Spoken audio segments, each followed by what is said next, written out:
बहू ने अपने सास ससुर को बनाया नौकर। अपने माँ बाप की ऐसी हालत देखकर बेटे की आंखों में आंसू आ गए। आयुष ने घर आकर अपने माता पिता की ऐसी हालत देखी तो उसके होश उड़ गए। उसने किटी पार्टी से लौटी अपनी पत्नी को एक जोरदार थप्पड़ जड़ दिया। तुम्हारी हिम्मत कैसे हुई मेरे मम्मी पापा के साथ ऐसा करने की? यह घर उनके बेटे का है, तुम इसे कोई दहेज में नहीं लेकर आई हो। आयुष ने मोना के ऊपर झल्लाते हुए कहा, मुझे लगा था कि कुछ दिनों में तुम मेरे मम्मी पापा को अपने माता पिता की तरह सम्मान दोगी, क्योंकि हर रिश्ते को समझने में वक्त लगता है। लेकिन तुमने तो मेरे बाद मेरे माँ बाप की हालत नौकरों से भी ज़्यादा बद से बदतर कर दी। उनसे तुमने एक एक दाने का हिसाब मांगा, उनकी बेइज्जती की। वे अपने बेटे की कमाई खाते हैं, तुम्हारे बाप की नहीं, समझी तुम? अपना सामान बांधो और चलती बनो यहाँ से, आयुष ने तमक कर कहा। आयुष अपने माता पिता से हाथ जोड़कर माफ़ी मांगने लगा और उस दिन को याद करने लगा जब वह अपने माता पिता को अपने साथ शहर लेकर आया था। एक दिन माँ की तबीयत बहुत ज़्यादा खराब हो गई थी। उसकी माँ को हार्ट अटैक आया था तो उसके पिता ने पड़ोसी की मदद से उन्हें अस्पताल में दाखिल करवाया था। डॉक्टर ने उनके इलाज के लिए एक मोटी रकम मांगी थी, लेकिन उसके पिता के पास इतने पैसे नहीं थे कि वह सारे पैसे जमा कर इलाज करा पाते। उन्होंने अपने बेटे आयुष को फ़ोन किया। हेलो बेटा आयुष, मैं पापा बोल रहा हूँ, तुम्हारी मम्मी को हार्ट अटैक आया है। यह सुन आयुष सन्न रह गया और भावुक होकर बोला, कैसे, कब आया पापा, और आपने मुझे बताया क्यों नहीं? बेटा आज सुबह ही आया है, तुम कुछ पैसे भेज दो बस। डॉक्टर ने पूरे 1 लाख रुपए मांगे हैं। आयुष नम आंखों से बोला, पापा आप कैसी बातें कर रहे हैं? आप वहाँ ऐसी हालत में अकेले हैं और मैं यहाँ। नहीं पापा, आप डॉक्टर से कहो कि वो इलाज शुरू करें, मैं अभी पहुँच रहा हूँ और आप चिंता मत कीजिए, माँ बिल्कुल ठीक हो जाएगी। आयुष हड़बड़ा कर घर आया। अपनी पत्नी से बोला, हमें अभी माँ पापा के घर जाना है, माँ को हार्ट अटैक आया है। ओह आयुष, तुमने मेरा सारा मूड खराब कर दिया। तुम्हें पता है ना, आज मेरी सहेली की शादी की सालगिरह है, हमें वहाँ जाना है। 5 स्टार में पार्टी रखी है, तुम कहीं नहीं जाओगे, तुम मेरे साथ चलोगे। और आयुष, तुम अपनी माँ की चिंता क्यों कर रहे हो? बुढ़ापे में ऐसी बीमारियाँ लगी रहती हैं। मोना आयुष के हाथ में हाथ डालते हुए बोली। आयुष ने अपना हाथ झटकते हुए कहा, तुम्हारा दिमाग खराब हो गया है क्या? मेरी माँ हॉस्पिटल में भर्ती है और तुम्हें पार्टी की लगी रहती है।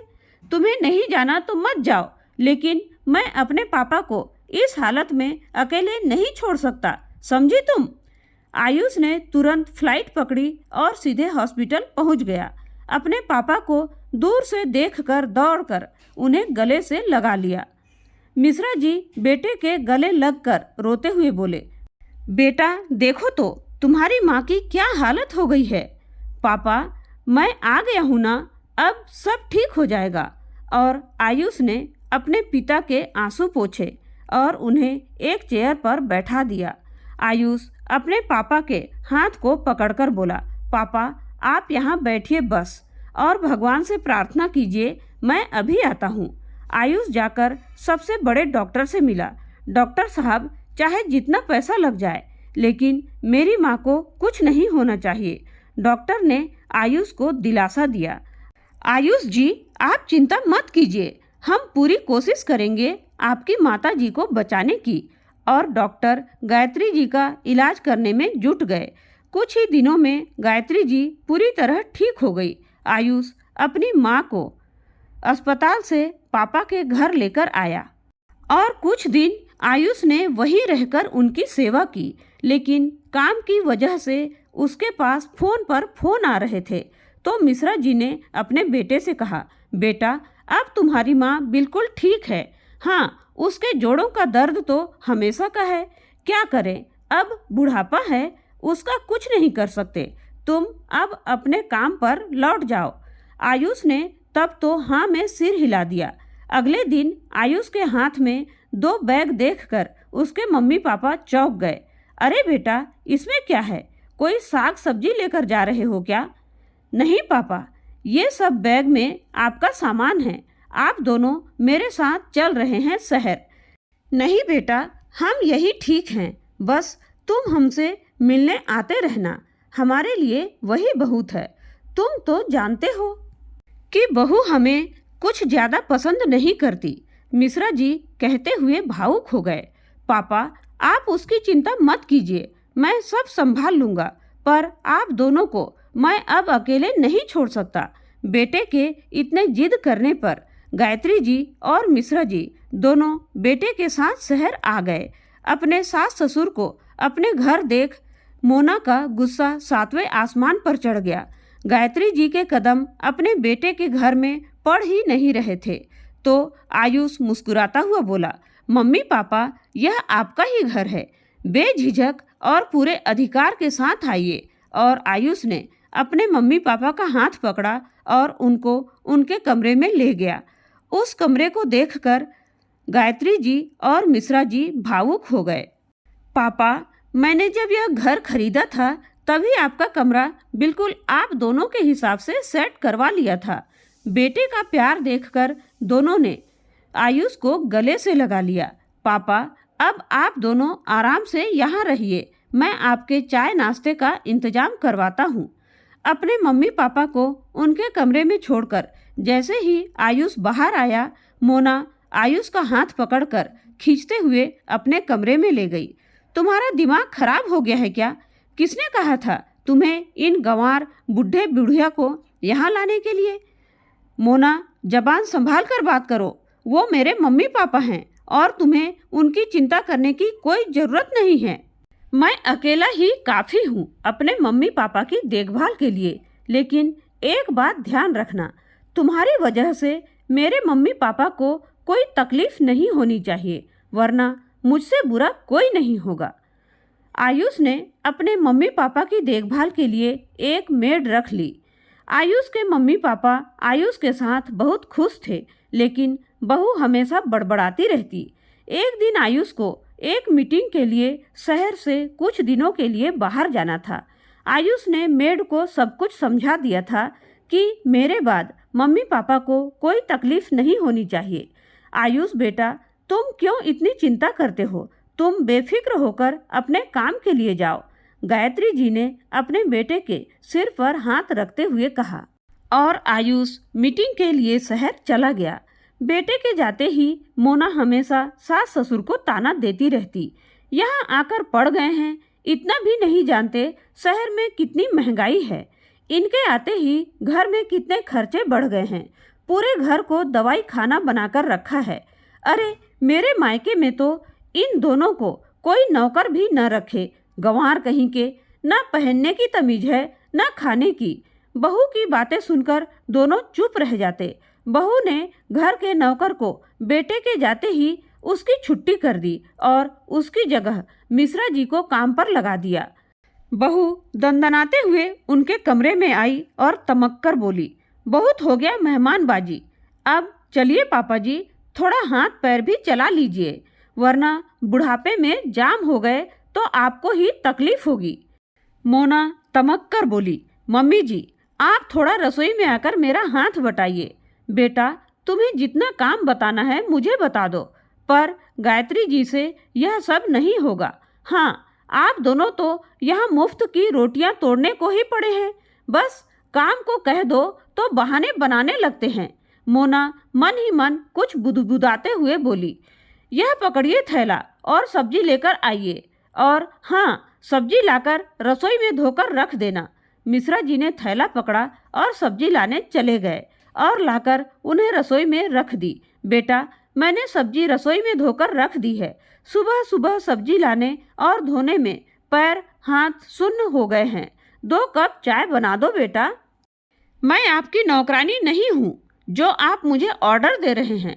सब्जी लाकर आपने कोई एहसान नहीं किया है। यहाँ रहेंगे तो काम भी करना पड़ेगा। जाइए खुद बना लीजिए। बहू ने एकदम से तमक कर कहा और अपनी चाय लेकर कमरे में चली गई। मिश्रा जी ने 2 कप चाय बनाई और खुद लेकर अपने कमरे में चले गए। यह देखकर गायत्री जी की आंखों में आंसू आ गए, क्योंकि उन्होंने बहू की सारी बातें सुन ली थी।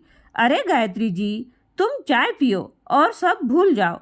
हमारा बेटा हमारे साथ है तो हमें चिंता करने की कोई ज़रूरत नहीं है। गायत्री जी ने अपने आंसू पोंछे और दोनों चाय पीने लगे। दोपहर को रसोई में जाकर देखा तो बहू ने खाना भी नहीं बनाया, तो मिश्रा जी ने खुद ही खाना बनाया और गायत्री जी को भी खिलाया। गायत्री जी से अब काम नहीं होता था, क्योंकि उनके हाथ पैर अब ज़्यादा ही दर्द करने लगे थे। बहू कमरे में से बाहर आई तो अकड़कर बोली, ये क्या है? आप लोगों को जरा भी तमीज़ नहीं है क्या? पूरी रसोई फैला रखी है, गंवार कहीं के। मुझे पूरी रसोई साफ चाहिए। जब से आए हैं एक भी काम को हाथ नहीं लगाया। मिश्रा जी बोले, बेटा तुम चिंता मत करो, मैं खुद कर दूंगा, रसोई और बर्तन सब साफ कर दूंगा। इतना कहकर बहू वहाँ से चली गई। बेचारे मिश्रा जी ने सारी रसोई और बर्तन साफ किए। कुछ खाना दोपहर का ही बच गया था, तो शाम को वही खाकर सो गए। बेटा माँ बाप का हाल चाल पूछने के लिए रोज सुबह शाम फोन करता, मगर मिश्रा जी और गायत्री जी अपने बेटे से बहू की कुछ भी शिकायत नहीं करते। अगली सुबह बहू 200 रुपये सब्जी लाने के लिए देते हुए बोली, सारी सब्जी का हिसाब पर्चे पर लिखवा कर लाना। मिश्रा जी चुपचाप थैला लेकर चले गए। सब्जी वाले ने मिश्रा जी का थैला पकड़ा दिया। अच्छा भाई, एक काम करो, एक कागज पर हिसाब लिख देना। अच्छा बाबूजी, कहते हुए सब्जी वाले ने पास रखे कागज के एक टुकड़े पर सारी सब्जी के दाम लिखकर बाबूजी को पकड़ा दिया। मिश्रा जी सोचने लगे, चलो अच्छा है, सारी सब्जी का दाम और वजन पेपर पर लिखा है तो बहू को कोई शक भी नहीं होगा। बेचारे बाबूजी की इस कड़ाके की सर्दी में सब्जी लाते हुए हालत खराब हो गई थी। रास्ते में उन्हें एक चाय की दुकान दिखाई दी, तो वहां रुककर उन्होंने 10 रुपए की चाय पी ली। थोड़ी देर पास जल रही आग पर अपने हाथ पैर सेके और बेचारे फिर चल दिए सब्जी का थैला लेकर। ठंड इतनी थी कि ऐसा लग रहा था जैसे हाथ पैर ही कटे जा रहे हों। जैसे तैसे बेचारे बाबूजी घर पहुँचे। रसोई में सब्जी धोकर रख दी। बहू, सब्जी आ गई है, लेकिन बहू अभी सोकर ही नहीं उठी, शायद दोबारा सो गई थी। उन्होंने खुद ही 2 कप चाय बनाई और अपने कमरे में चले गए। थोड़ी देर बाद बहू के चिल्लाने की आवाज़ आई। मुझे पता था, चोरी तो इन जैसे लोगों की खून में ही बसी होती है। बाबूजी, सब्जी में से 10 रुपए बचे हैं, वो कहाँ चले गए? आपको इतना भी नहीं पता कि किसी की चीज़ उससे बिना इजाज़त नहीं लेनी चाहिए? कहाँ हैं बाकी के पैसे? बाबूजी संकोचते हुए बोले, बहुत ठंड लग रही थी बेटा, रास्ते में तो मैंने 10 रुपए की चाय पी ली। यहाँ तक आने में आपके हाथ पैर टूट नहीं जाते? घर आकर पी नहीं सकते थे? एक तो हमारे सिर पर आकर बैठ गए हैं और हमारे ही नाक में दम कर रखा है। इस तरह की बातें सुनकर दोनों की आंखें नम हो गई, पर बेटे के खातिर वह सब कुछ चुपचाप सहन कर रहे थे। अब तो बाबूजी रोज ही अपना और पत्नी का चाय नाश्ता खाना सब कुछ बनाते और बर्तन रसोई खुद ही साफ करते। अगले दिन बहू की सहेली उससे मिलने आई, तब बाबूजी गायत्री जी के लिए दलिया बना रहे थे। अरे प्रज्ञा, तू क्यों आई? मुझे बुला लिया होता, मैं खुद आ जाती तुझसे मिलने। मोना ने हड़बड़ाते हुए अपनी सहेली से कहा, क्यों, मैं तेरे घर नहीं आ सकती क्या? नहीं, ऐसी बात नहीं है। अच्छा, तू चल मेरे कमरे में, चल वहाँ बैठकर बातें करते हैं। मोना प्रज्ञा का हाथ पकड़कर तेजी से अपने कमरे में ले गई, ताकि बाबूजी पर उसकी नज़र न पड़े। दोनों आपस में बातें ही कर रही थी कि बाबूजी वहाँ पहुँच गए। बहू, मुझे घी नहीं मिल रहा है, कहाँ रखा है? आपसे कितनी बार कहा है कि मेरे कमरे में मत आया कीजिए, समझ में नहीं आता क्या? अब जाओ यहाँ से। मोना बाबूजी पर चिल्लाते हुए बोली। प्रज्ञा ने मोना से पूछा, कौन है ये? इतने बुजुर्ग और पहले तो कभी नहीं देखा। अरे कुछ नहीं यार, नया नौकर है, अभी नया नया लगा है ना, तो इससे कुछ पता नहीं है कौन सा सामान कहाँ रखा है। बहू की बातें सुनकर बाबूजी की आंखें नम हो गई। पीछे से बहू ने आवाज दी, सुनो, मेरी और मेरी सहेली के लिए 2 कप कॉफ़ी लेकर आओ जल्दी। बाबूजी ने अपने आंसू पोंछे और कॉफ़ी बनाकर बहू के कमरे में ले गए और चुपचाप वहाँ से वापस आ गए और अपनी पत्नी के लिए बिना घी का दलिया लेकर चले गए। क्या हुआ जी? बहू किस पर चिल्ला रही थी। अरे कुछ नहीं, तुम दलिया खाओ वरना ठंडा हो जाएगा। इतने में बहू चिल्लाते हुए आई, अगर कॉफ़ी बनानी नहीं आती तो बता नहीं सकते थे, मुंह का सारा टेस्ट खराब कर दिया। क्या हुआ बहू? गायत्री जी ने प्रेम से अपनी बहू से पूछा। आप तो चुप ही रहिए, काम की न काज की, दुश्मन अनाज की। अभी मैं बाहर जा रही हूँ अपनी सहेली के साथ, आप लोगों को तो आकर बताती हूँ। और हाँ, मेरे आने से पहले घर पूरा साफ हो जाना चाहिए। इतना कहकर बहू अपनी सहेली के साथ बाहर निकल गई। बहू की बातें सुनकर गायत्री जी रोने लगी। अरे गायत्री, तुम बात बात पर रोया मत करो। देखो, अगर मैं थोड़ा बहुत घर का काम कर भी लेता हूँ तो इसमें बुरा क्या है? तुम ही तो कहती हो ना कि आदमी के हाथ पैर चलते रहने चाहिए, वरना उसका शरीर जाम हो जाता है और ऊपर से 100 बीमारियां और लग जाती हैं। बाबूजी ने गायत्री जी के आंसू पोंछे और उन्हें कंबल ओढ़ाकर आराम करने के लिए बोल दिया और खुद रसोई में बर्तन साफ करने लगे। थोड़ी देर में, मम्मी, पापा, कहाँ हो आप?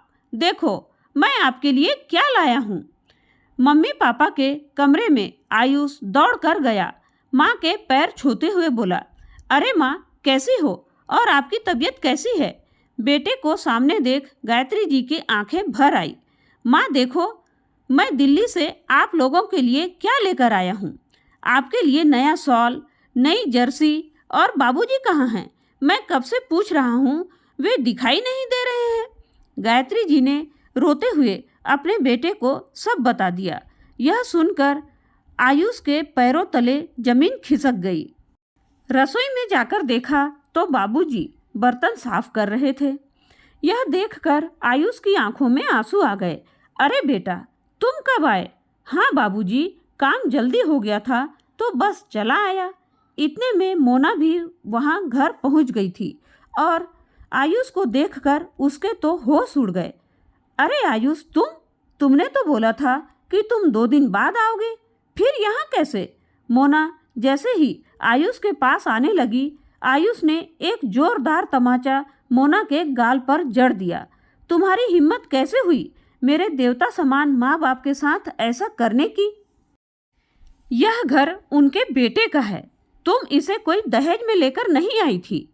आयुष ने मोना के ऊपर चिल्लाते हुए कहा, मुझे तो लगा था कि कुछ दिनों में तुम मेरे मम्मी पापा को अपने माता पिता की तरह प्यार और सम्मान दोगी, क्योंकि हर रिश्ते को समझने में वक्त लगता है। लेकिन तुमने तो मेरे बाद मेरे माँ बाप की हालत नौकरों से भी ज़्यादा बद से बदतर कर दी। उनसे तुमने एक एक पाई का हिसाब लिया, उनकी बेइज्जती की। वह अपने बेटे की कमाई खाते हैं, तुम्हारे बाप की नहीं समझी तुम। अपना सामान बांधो और निकलो यहाँ से। आयुष ने मोना के ऊपर गुस्सा करके कहा, इस घर में तुम्हारे लिए कोई जगह नहीं है। मोना रोते हुए आयुष के पैरों में गिरकर माफ़ी मांगने लगी। रोहित, तुम ऐसे कैसे कर सकते हो मेरे साथ? तुम मुझसे प्यार करते हो ना? हाँ, प्यार करता हूँ, लेकिन इसका मतलब यह नहीं कि मैं अपने जन्मदाता माता पिता का अपमान सहूँ। तुम्हारे लिए उनको अकेला छोड़ दूँ। मैंने सोचा था कभी ना कभी तो तुम मेरे मम्मी पापा को समझोगे, लेकिन नहीं, मैं गलत था। तुम जैसी औरतें ही हंसते खेलते परिवार को बिखेर कर रख देती हो। देखो, मेरे मम्मी पापा को अभी भी वह तुम्हारे खिलाफ एक शब्द नहीं बोल रहे हैं और तुमने मेरे मम्मी पापा की हालत नौकरों से भी बदतर कर दी। अरे शर्म आ रही है मुझे अपने आप पर। इतना कहकर आयुष अपनी मम्मी पापा के पैरों में बैठकर माँ की गोदी में सर रखकर रोने लगा। माँ, मुझे माफ़ कर दीजिए। मेरे रहते आज के बाद आप दोनों को कोई तकलीफ नहीं होगी। मोना भी गायत्री जी के पैर पकड़कर रोते हुए बोली, मम्मी जी मुझे माफ़ कर दीजिए, मुझसे बहुत बड़ी गलती हो गई। पैसों के घमंड में मैंने आपके साथ बहुत बुरा बर्ताव किया। गायत्री जी बोली, बेटा माफ़ कर दे अब बहू को, लड़ाई झगड़े किस घर में नहीं होते। लेकिन आयुष ने उनकी एक न सुनी और उसका हाथ पकड़कर उसे घर से बाहर निकाल दिया। बाबूजी ने आयुष को रोकना चाहा, लेकिन नहीं पापा, आप ऐसा नहीं करेंगे। अगर मैंने आज मोना को माफ़ कर दिया तो जो औरतें अपने सास ससुर के साथ नौकरों जैसा बर्ताव करती हैं उनको सबक कैसे मिलेगा। इतना कहकर आयुष ने घर का दरवाज़ा बंद कर दिया और खुशी खुशी अपने मम्मी पापा के साथ रहने लगा। उधर मोना जब अपने मायके गई तो वहाँ भी उसके भाई भाभी के द्वारा तिरस्कार ही मिला कि जो अपने पति की नहीं हो सकी वह हमारी क्या होगी। दूसरे का दिल जीतने में पूरी उम्र लग जाती है। इस प्रकार के ताने भाभी से सुनने को मिलते और अब तो उसकी सहेलियों ने भी उससे बात करना बंद कर दिया था। आखिर थक हार कर मोना आयुष के घर से जाने के बाद रोज अपने सास ससुर के पैरों में गिरकर माफ़ी मांगती और आयुष को मनाने के लिए कहती। फिर एक दिन ऐसा आया कि गायत्री जी और बाबूजी दोनों ने आयुष को समझाया कि बेटा बहू को माफ़ कर दे। तब आयुष ने मोना को माफ़ करते हुए अपने घर में रहने की इजाज़त दी। तो दोस्तों, यह सच है कि बुजुर्गों का सम्मान जरूर करना चाहिए, क्योंकि वे जड़ के समान होते हैं और जिस पेड़ की जड़ जितनी ज़्यादा मजबूत होती है वह पेड़ ज़्यादा मजबूत और सुंदर होता है। उसी प्रकार जिस घर में बुजुर्गों का सम्मान होता है वहाँ सारे काम सुचारू रूप से होते हैं और घर में सुख शांति बनी रहती है। इस कहानी के बारे में आपके क्या विचार हैं, कमेंट करके ज़रूर बताइएगा। कहानी पसंद आई हो तो प्लीज़ लाइक और शेयर ज़रूर कीजिएगा दोस्तों। कहानी को अंत तक सुनने के लिए आपका बहुत बहुत धन्यवाद।